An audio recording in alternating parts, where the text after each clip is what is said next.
Hello everyone, আসসালামু আলাইকুম। কেমন আছেন সবাই? আশা করছি আপনারা সবাই খুব ভালো আছেন, যে যেখানে আছেন সুস্থ আছেন, নিরাপদে আছেন। আলহামদুলিল্লাহ, আল্লাহর অশেষ রহমতে আপনাদের দোয়া এবং ভালোবাসায় আমিও কিন্তু বেশ ভালো আছি। কাছে এবং দূরে, দেশ এবং দেশের বাহিরে যে যেখান থেকে আজকের এই ভিডিওটি দেখছেন বা দেখবেন, সবার সুস্বাস্থ্য কামনা করে আমার আজকের এই ভিডিওটি শুরু করছি। আর এইটি হচ্ছে আজকেরই একটা ভিডিও। তো সকাল 11:30 থেকে আমি আমার ভিডিওটা শুরু করেছিলাম। তো বেশ কিছু জামাকাপড় ধুয়েছি, কিছু বারান্দায় মেলেছি, আর এইগুলো আসলে মেলার জায়গায় পাইনি, যার কারণে ছাদে নিয়ে এসেছি। তো সারাদিনই দেখা যাচ্ছে বৃষ্টি পড়ছিল। তো বৃষ্টিটা কমার পর আমি হচ্ছে এই যে এখন জামাকাপড়গুলো ছাদে মেলে দিয়ে গেলাম। আর এইদিকে হচ্ছে গাছগুলোর তো যত্ন করা হয়নি, তো বৃষ্টি পড়ছে, ওয়েদারটাও একটু ঠান্ডা ঠান্ডা, ভাবলাম যে এই কাজগুলো করে নেই। তো গাছগুলোকে হচ্ছে আজকে খাবার দিব। তো গাছগুলোকে কি খাবার দিই সেটাই আজকে ভিডিওতে আপনাদের সাথে শেয়ার করব। এই বাসায় আসার পর দেখা যাচ্ছে অনেক বেশি সবজির খোসা বালতিতে করে ফেলতে হতো। তো একটা সময় মনে হলো যে না, এগুলো ফেলবো না, গাছের গোড়ায় দিয়ে দিব। তো এই তো এইগুলো এখন দিয়ে দিয়েছি। বেশ কিছুদিন জমিয়েছি, যার কারণে একটু আসলে পানি ছেড়ে দিয়েছে। আর এগুলো কিন্তু খুব বাজে একটা গন্ধ বের হয়। তো আমার যেহেতু অভ্যাস হয়ে গেছে, সেই কারণে আমার এখন কোনো কিছু মনে হয় না।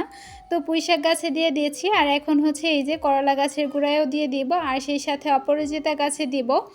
অন্য কোনো গাছে দিব না, কারণ অন্য কোনো গাছের থেকে এই গাছগুলোতে বেশি প্রয়োজন, যার কারণে এইগুলাতেই দিচ্ছি।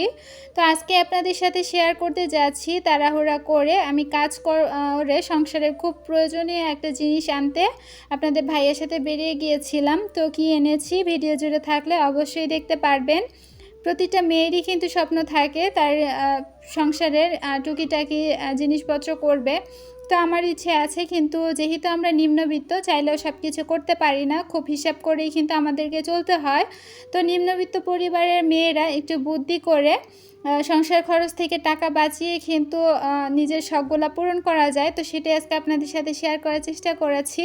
তো এই তো আমি হচ্ছে সবজির খোসাগুলো গাছের গোড়ায় দিয়ে দিয়েছি, আর গাছগুলা কে যেন এলোমেলো করে ফেলছে, এটাই বুঝলাম না, নাকি কোনো গাছ মিসিং হয়েছে সেটাও বুঝতে পারছি না। তো যাই হোক, এই যে আমার বাবাটা দেখেন একা একাই ছাদে উঠে, একা একাই নামে। তবে আমি যখন ছাদে উঠি তখনই উঠে, তাছাড়া কিন্তু ও কখনো ছাদে ওঠে না, আর বাসার বাইরেও বের হয় না। ওর হচ্ছে এই একটা ভালো দিক। আর এদিকে হচ্ছে এই যে কয়েকটা গাছ দেখতে পাচ্ছেন, ছাদ থেকে হচ্ছে এই যে এই পুদিনা না, ধনিয়া পাতা গাছটা নিয়ে এসেছিলাম। আর এই যে এখানে ইঞ্চি প্লান্টগুলো অবশেষে আমি বাঁচাতে পেরেছি। আর স্পাইডার প্লান্ট গাছের অবস্থা তো দেখতেই পাচ্ছেন। সেই সাথে মানি প্লান্টের এই ভ্যারাইটিটা এখানে রেখেছি, আলো বাতাস মিলিয়ে গাছগুলো বেশ ভালোই গ্রো করবে। তো প্রায় 12টার মতো বেজে গেছে, আমি হচ্ছে রান্না বসাবো। আগের দিন রাত্রেবেলা বাসাটা পুরাই এলোমেলো করে ফেলেছিলাম, রান্নাঘরের কিছুটা লোড কমিয়ে নিয়েছি, মানে অনেক জিনিসপত্র কমিয়ে দিয়েছি। আর দেখতেই পাচ্ছেন চালের ড্রামটা কিন্তু ড্রয়িং রুমেই নিয়ে এসেছি। যেহেতু আমাদের এখানে বসে খাওয়া হয় না, সেই কারণে এই জায়গাটা কিন্তু অযথাই পড়ে থাকে, ভাবলাম যে এভাবেই রাখি। তো একটা আপু বলেছিলেন বাচ্চাদেরকে ভিডিওতে দেখাতে, তো ওরা কিন্তু ভিডিওতে আসতে চায় না, দেখছেন কি একটা অবস্থা। তো যাই হোক, ওরা খেলা করতেছে, এদিকে আমি আস্তে আস্তে করে আমার কাজগুলো করে নিয়েছিলাম। তো কাজগুলো করতে করতে সকল আপুদের কাছে ছোট্ট একটা অনুরোধ করে নিয়েছি, ভিডিওর এই পর্যন্ত যদি আপনি আমার সাথে থেকে থাকেন, ভিডিওতে একটা লাইক দিতে ভুলে গিয়ে থাকেন, প্লিজ একটা লাইক দিয়ে দিবেন। আপনার একটা লাইক আমার কাছে অনেক বেশি মূল্যবান। আপনারা অনেকেই ভিডিও দেখেন কিন্তু আসলে লাইক দেন না, গত কয়েকটা ভিডিওতে একদমই লাইক নাই, যার কারণে চ্যানেলের অবস্থা খুবই খারাপ। তো আপনাদের কাছে রিকোয়েস্ট করব, প্লিজ লাইক দিয়ে ভিডিওটি কন্টিনিউ করবেন। চ্যানেলে নতুন হয়ে থাকলে চ্যানেলটি সাবস্ক্রাইব করে দিবেন। এদিকে হচ্ছে চালটা ধুয়ে নেব। তো এখন অল্প সংখ্যক রান্নাবান্নাই করতে হয়, যার কারণে দেখা যাচ্ছে 12টা কিংবা 12:30 বেজে গেলেও চাপ নেই না, যেহেতু কাউকে খাওয়াই না, সেই হিসেবে আর চাপের কোনো কারণ নাই। একটু দেরি হলেও আপনাদের ভাইয়া তো আর কিছু বলবে না। আর খুব বেশি টাইম দেখা যাচ্ছে যে আমি অসুস্থই থাকি, যার কারণে সেইভাবে কোনো কাজকর্ম করা হয় না। নর্মালি যতটুকু আমি পারি ততটুকুই করি, যতটুকু পারি না ততটুকু জোর করে করতে যাই না। আর রাইস কুকারটাও হচ্ছে রান্নাঘর থেকে নিয়ে এসেছি। আর এই যে সকালবেলা নাস্তা বানাতে গিয়ে আর রাস্তা বানাতে পারিনি, হাতে এত পরিমাণ যন্ত্রণা করতেছিল, কিছুটা রেখেই হচ্ছে গিয়ে শুয়ে পড়েছিলাম। আর এখন হচ্ছে চুলাটা একটু ক্লিন করে নিচ্ছি। দেখা যাচ্ছে এভাবেই সংসারের কাজগুলো ধাপে ধাপে করতে হয়। আমরা যেহেতু নিম্নবিত্ত, চাইলেও কিন্তু সব কিছু করতে পারি না, স্বাদ থাকলেও কিন্তু সাধ্য হয় না। এই যে কারেন্টের চুলায় রান্নাবান্না করি, কিসের রান্নাবান্না করি সেটা তো আপনারা দেখতেই পান। এই যে এই হাঁড়িটাতে রান্না করি, তো এটাতে রান্না করতে গেলে অনেক ঝামেলা হয়। যেমন সোজা হয়ে বসতে চায় না, তরকারি নাড়াচাড়া করতে গেলে অনেক বেশি নাড়াচাড়া করে, আর নুসনি দিয়ে ধরতে গেলে দেখা যাচ্ছে যে কোনো জায়গায় চাপ লেগে চুলা বন্ধ হয়ে যায়, নয়তো লক হয়ে যায়, অনেক বেশি সমস্যা হয়। যার কারণে অনেক দিন ধরে চেষ্টা করছিলাম ননস্টিকের কিছু প্যান কেনার জন্য, কিন্তু সেটা তো সম্ভব হয়ে ওঠেনি। তবে অবশেষে প্রয়োজনীয় একটা জিনিস আমি কিনতে পেরেছি। কি কিনতে পেরেছি ভিডিও জুড়ে থাকলে তো দেখতেই পারবেন। তো খুব তাড়াহুড়া করে রান্না করছিলাম, আপনাদের ভাইয়ের সাথে একটু বের হব, তো ও যেহেতু আসবে, খাওয়া দাওয়া করবে, এরপর যাবে, আর ওর অফিস যাওয়ার পরেই কিন্তু রাস্তাতেই আমরা ওই জিনিসটা কিনবো।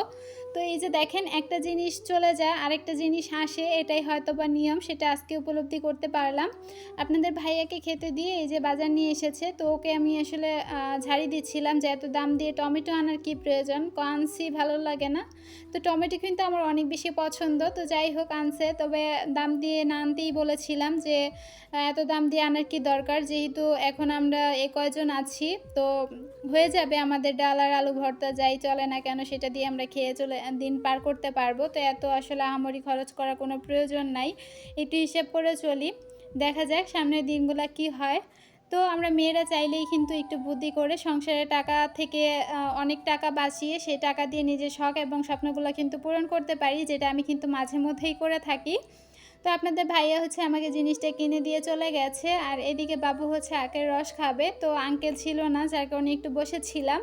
আর বাসা থেকে যেহেতু 1 মিনিটের রাস্তা, এত সময়ও লাগে না, তো আমরা 45-এ বাসা থেকে বের হয়েছি, আর আপনাদের ভাইয়া আমাকে হচ্ছে কিনে দিয়ে 1:55-এ চলে গেছে। এই তো আঙ্কেলটা এসেছে, তো আঙ্কেলটা হচ্ছে আখের রসটা বের করে নেবে, তো 1 গ্লাসে নিয়েছি, আমার কাছে টাকা ছিল না।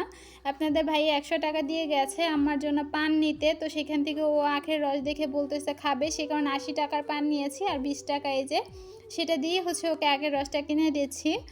তো আপনাদের ভাইয়া যখন বাচ্চাদেরকে টাকা দিয়ে যা খাওয়ার জন্য, সেই টাকা কিন্তু আমি খরচ করি না, ওদেরকে বাসায় কিছু একটা বানিয়ে দেই খাওয়ার জন্য, আর আমি ওই টাকাটা রেখে দেই, আর সেটা পরবর্তীতে জমিয়ে আমি আমার একটা জিনিস কিনে আনি সংসারের জন্য।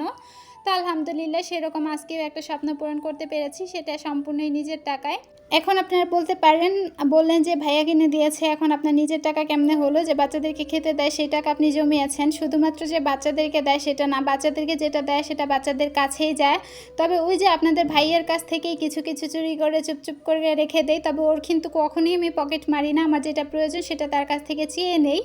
তো এই হচ্ছে একটা অবস্থা। তো একজন লোক ছিল, সে হচ্ছে আজকে কিছু টাকা দিয়েছে, তো সেই টাকাটাই কাজে লাগিয়েছি, ওর কাছে তো খরচ করে ফেলবে, তাই আবদার করেছি যে আমাকে এটা কিনেই দিতে হবে। তো ওই টাকাটা কিন্তু আমারই, যেহেতু আমি কষ্ট করে রান্নাবান্না করি, সেখানে আমার একটা পারিশ্রমিক তো আছেই, আর রান্না করে তো আমি ওদেরকেই খাওয়াই, সেই কারণেই বলেছি যে একটু তাড়াতাড়ি রান্না করতে পারবো যদি তুমি প্যানটা কিনে দাও। তো ননস্টিক তো আর কিনতে পারিনি, সেই কারণে অ্যালুমিনিয়াম নাকি বলে, সেটারই একটা কিনে নিয়ে এসেছি। তো বাবু তো এটা নিয়ে অনেক খুশি, সে খেলা করতেছিল, কিছুতে আমাকে দিবে না, পরে বললাম যে দাও, এটাতে চা বসাবো। আসলে এটাতে একটু গরম পানি করব, যেহেতু নতুন জিনিস একটু গরম পানি করতেই হয়, তো সে কারণে গরম পানি করে একটু ফুটিয়ে নিব। এরপরে হচ্ছে যে সিজলিং না কি বলে সেটাও করে নিব। তো সেটা করতে গিয়ে কি একটা অবস্থা, সেটা পরবর্তীতে আপনাদের সাথে শেয়ার করব। তো এদিকে হচ্ছে পানিটা বসিয়ে দিচ্ছিলাম, আর আমি দেখতেছিলাম যে কতক্ষণ সময় লাগে। তো যেইটুক পানি দিয়েছি সেইটুক পানি গরম হতে প্রায় 5 মিনিট সময় লেগেছে।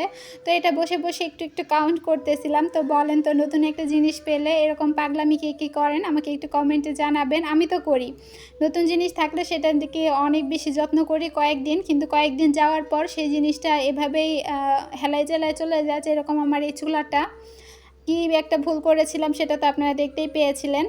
তো যাই হোক, এদিকে দেখছিলাম যে ঢাকনাটার যে হ্যান্ডেলটা সেটা একটু বাঁকা, বলেন তো কেমনটা লাগে, দেখে আনবো না? তো 10 মিনিটের মধ্যে একটা জিনিস কেনা, সেটা তো একটু আমার জন্য টাপের বিষয়ই, কারণ আমি তো জিনিস এত ভালো চিনি না, যেটা ধরবো সেটাই নিয়ে চলে আসবো।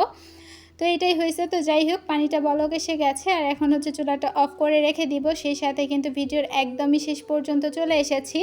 তো কোনো রকম রান্না করে তাড়াহুড়া করে আপনাদের ভাইয়ের সাথে গিয়ে জিনিসটা কিনে এনেছি। কেমন হয়েছে ছোট্ট একটা কমেন্টে জানাবেন। আর ভিডিওটি কেমন লেগেছে, ভালো লাগলে ফ্রেন্ড অ্যান্ড ফ্যামিলির মাঝে শেয়ার করতে পারেন। আর আপনার মূল্যবান মতামত জানাতে কিন্তু একদমই ভুল করবেন না। আজকের মতো এখানেই বিদায় নিব। কথা হবে পরবর্তী ভিডিওতে। সেই পর্যন্ত সবাই ভালো থাকবেন, সুস্থ থাকবেন, আমাদের জন্য দোয়া করবেন।